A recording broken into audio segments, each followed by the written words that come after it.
Okay, and welcome back to the bench. So today I'm going to do my review. I talked about this in one of my other videos. I'm going to do a review on the ZD985 solder vacuum pump or solder desoldering station.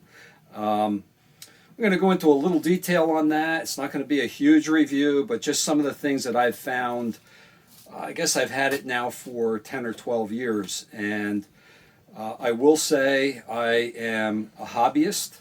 I do not use it every day, but when I do use it, it's used on quite a bit. So again, it's not on every day over those 10 or 12 years, but it does get used. I go through the supplies, the tips, the filters, and things like that. So I'm going to do a review on that, and I'm also going to do you a review, talk about what brought me up to buying it, because that was what led up to it, to me buying it, is why it's here on my bench. So I'm going to do the review after I talk to you about the why. Okay, so think of it as, do you wick or suck your solder? All right. Okay, so here on the bench, I have a few things. There's this ball solder sucker, which basically I should have thrown in the garbage years ago because I could never get the thing to work right. Okay, and I started using this. I've had this for a lot of years. It's due to be replaced. It doesn't suck the solder off the way it used to, but again, it did a very good job on a one-off type of a situation. So somebody said to me, well, you should be using solder wick. Okay, well, that was cool. So they gave me a roll of solder wick. Well, I think it was solder wick from Radio Shack, and I fought with that more than it actually worked. And then something happened. I threw it out. And I had gotten a sample on something that I ordered from someone, and it had NTE solder wick in it, okay? I'll tell you, there's a big difference between a quality solder wick and junk, because as you can see, I've used this to wick solder away quite a bit, okay? And it works very well. So my recommendation is, if you're going to buy solder wick, buy a quality solder wick. I happen to like NTE. Works well, and I'm about out of it, and I need to replace it. But again, this is how I started, and I used this for a long time. This one I'm actually going to be replacing because, like I said, it doesn't pull the solder the way it used to. And if I only need it for one little thing, I'm not going to take the time to heat up the ZD985. Okay, so that brings me to the ZD985. So let me take my soldering iron off the top of that. Okay, bring this over a little bit. Okay, so like I said, I've been using this probably 10 or 12 years. Works great. If I was in business, I would invest in a higher end unit, but for a hobbyist, these are awesome. I very rarely use this thing anymore, unless it's just a one-off. But don't forget, what I'm using it for, it's either a single-sided board or it's tube electronics with point-to-point wiring, where I'm taking big globs of solder off. Long story. But anyway, one of my issues with this is when you turn it on, it takes forever to heat up. Okay, it's like, yeah, I have it set on 800. I do a lot on tube stuff, so I'm taking big globs of solder at times, so I need it to heat up. You can see how long it takes to even hit 100 degrees, okay? The other issue I have with it is if I'm using it, okay, pretty cool, and I stop, you can see I missed the cradle and stuck it there. If I then stop to solder something, it starts cooling off again.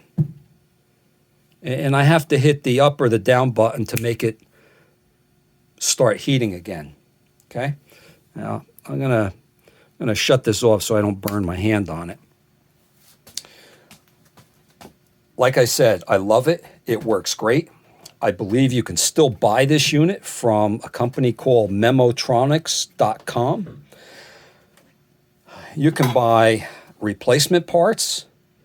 But one of the things I want you to see, what was happening was when you put it on and you pull the trigger, you're on the lead and you put it on and you just circle a little bit to get it heated up and then pull the vacuum, this whole tip basically fell down on me. And granted, that was like a year and a half ago, 2 years ago.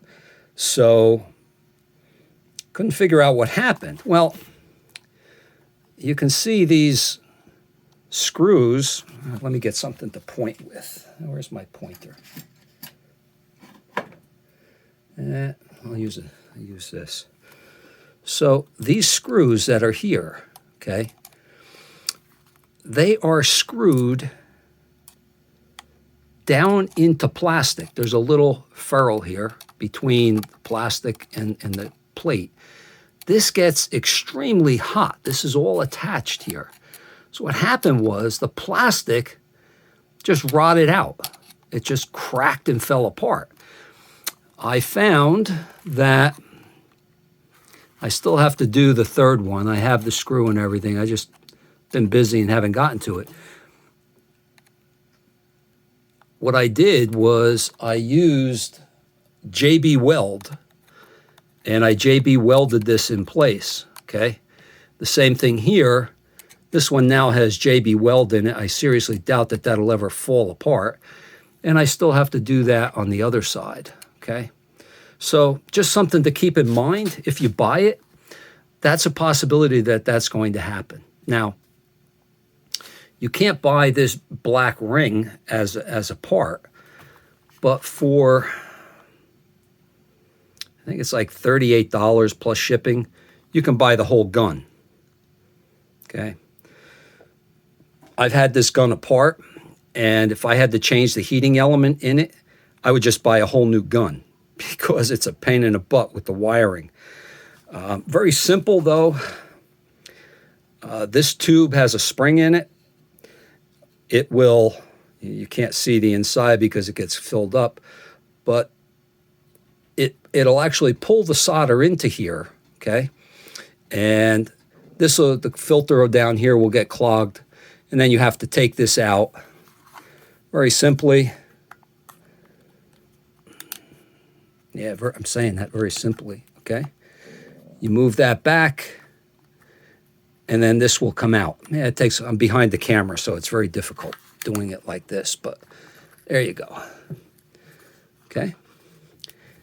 I started losing vacuum on it. I couldn't figure out why. Well, one of the times that I had taken this apart, there was a washer down in here, a rubber seal, okay? And I lost that. So the next thing was this rubber, which you can get a new one. You have to buy this whole piece. Actually, the hole enlarged and was allowing the vacuum to come around the hole. So what I did was there's an aluminum ferrule in there now, and get up there. I fixed that problem, but I will be ordering a new piece like this, new spring, new rubber piece, okay? and it'll be fine, okay? So again, just some things to keep in mind. If you're going to be using one of these every day in a manufacturing or repair service, look into getting a little bit better one than this, because I have serious doubts that it's going to last. If I was going to be doing this as a business, I would probably buy one of the Hakos, however you want to pronounce it. That's what I use as a soldering iron, and it's awesome. I have no problems with it. Just be careful about buying Hako on eBay, because there are frauds out there on that. There's fakes. So just because it's blue and yellow doesn't mean it's a Hako, even if it has the Hako name on it. Again, I love this unit. I use it a lot. And I just wanted to bring out some of the points. There's a filter in here. I'm not going to open this up. It's not necessary. It's a transformer, a vacuum pump, and a few other things. But other than that, you really don't need to see the inside. I just wanted to review it and say that if this dies on me completely, I would get another one in a heartbeat. Because if you're doing a lot of desoldering, it's a lot better than this. So you've got your heating element and your vacuum all in one tool. And again, it works great. So it's up to you. Do you wick it or suck it? When I'm desoldering, a lot of times I'll do both. Depends on what I'm doing. Again, I'm not working on modern electronics with multi-layered boards. Most of the time it's a single layer board or point-to-point wiring on tube sockets and things like that. Alrighty, so that's it for the review. What I'm going to talk about now is I have a RCA Victor 8X541 that I'm going to do a quick review on, and then that will be my repair video for next week. I'm going to try to get it all done. It's not a big radio. It's just an AM radio, and we'll see how that goes. So I'm going to swing you around. I'm going to try to do a quick review to see what's wrong with it. I'll pull it out of the case, and probably by next weekend, next Sunday, you will see the full repair on this, all in one video. Alrighty, stand by. Okay, so here we have the RCA Victor 8X541, and I believe this is the A series, which means this was the first run of this radio. There were several runs. The service data, remember, I always say, pull the service data. And chassis identification, first production, I'll show you the chassis number on the radio. But again, so important, so critically important. If you're going to work on these radios, you need to know what's going on, okay? So, turn this bad boy around here. You can see it's pretty cruddy. Somebody brought this to me. It was being thrown away, and they saved it because they know I work on radios. I mean, I don't even know how this attaches on, but we'll get to it. All right. So here's the inside of the radio. I wish I could find my pointer. Where the heck is it?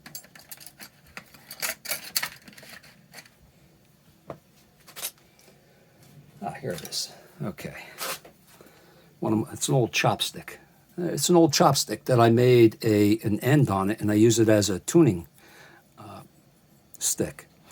Right in here, you can see RC 1065. There's no letter after it, which means it's then the original run of this radio. Okay? So let's see real quick.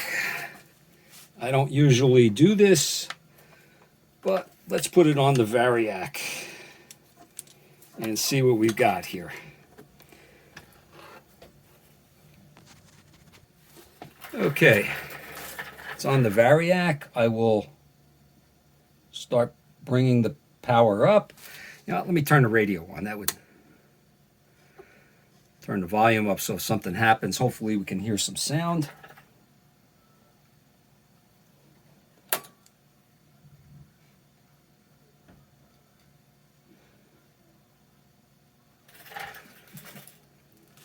Okay, so I don't see any tubes lighting up. We're up to, I'd say, about 90 volts. Let's just bring it right on up to 115. All right, I'm starting to see tubes lighting up right over here. The glow of the dial light is just barely glowing. I probably don't have the right one in there. This is the first time I've had this radio on. Obviously, I don't work on radios that are filthy, so this is going to be all in one part when I start working on it. Let me go around.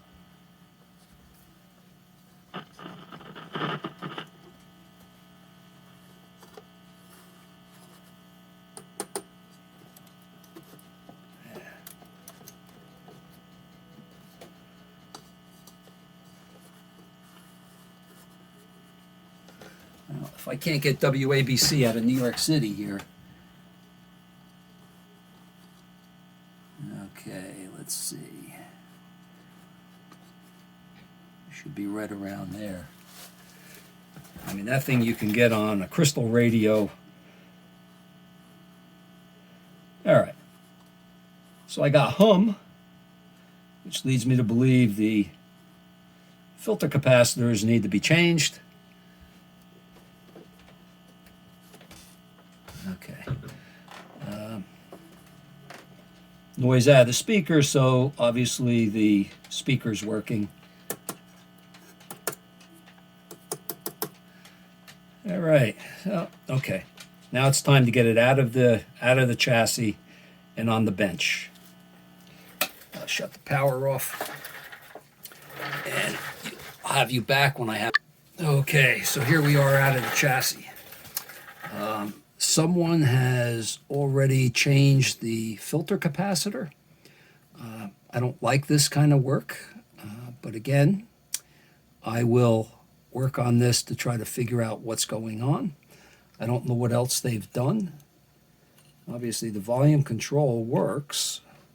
That's why we didn't get a lot of hum. We got some hum, but not a lot. Here's a waxy that could potentially be causing a problem. All of these wax have to go. There's 1, 2, 3, 4, 5, 6 wax capacitors. 7. 1, 2, 3, 4, 5, 6, 7 wax capacitors that have to go. No big deal. This 1200 ohm. Okay, check that. But again, I'm going to have to now go through this and start checking everything to see why we're not working. I'm not going to do that on camera. It's going to take a lot more evaluation than what I thought. But again, I'll turn it back on.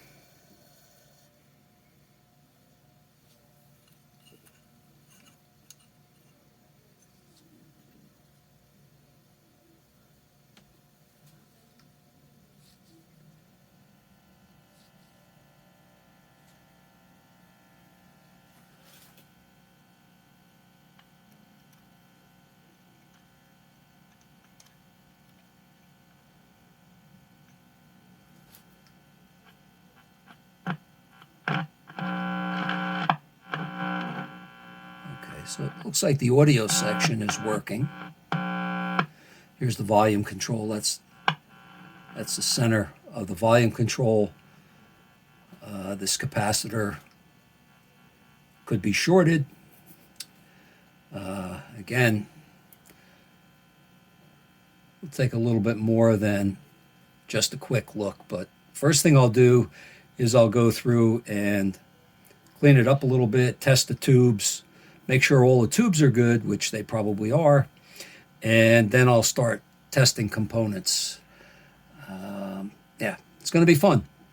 This should be a quickie, as long as these IF cans don't have silver mica disease. If they have silver mica disease, then this video is going to be a lot longer. So with that, I'm going to say thank you. Thank you for stopping in. If you like my videos and you want to see more, hit the subscribe down below. Just go down below, hit subscribe. I love comments, good comments, bad comments, doesn't matter. If you have anything you'd like to add, jump in. But again, I try to respond to people that make comments, good or bad. So far, I haven't had any bad comments, but I'm okay with that. Again, I am not a professional. I do have a background in electronics. If you're doing all of this and you're going into a radio like this, there's higher voltage in here than on a transistor radio with a battery. So please do so at your own risk. Follow along if you like. But again, when you do this, you're doing it at your own risk. Okay, take care. Have a good day. Have a happy St. Patrick's Day.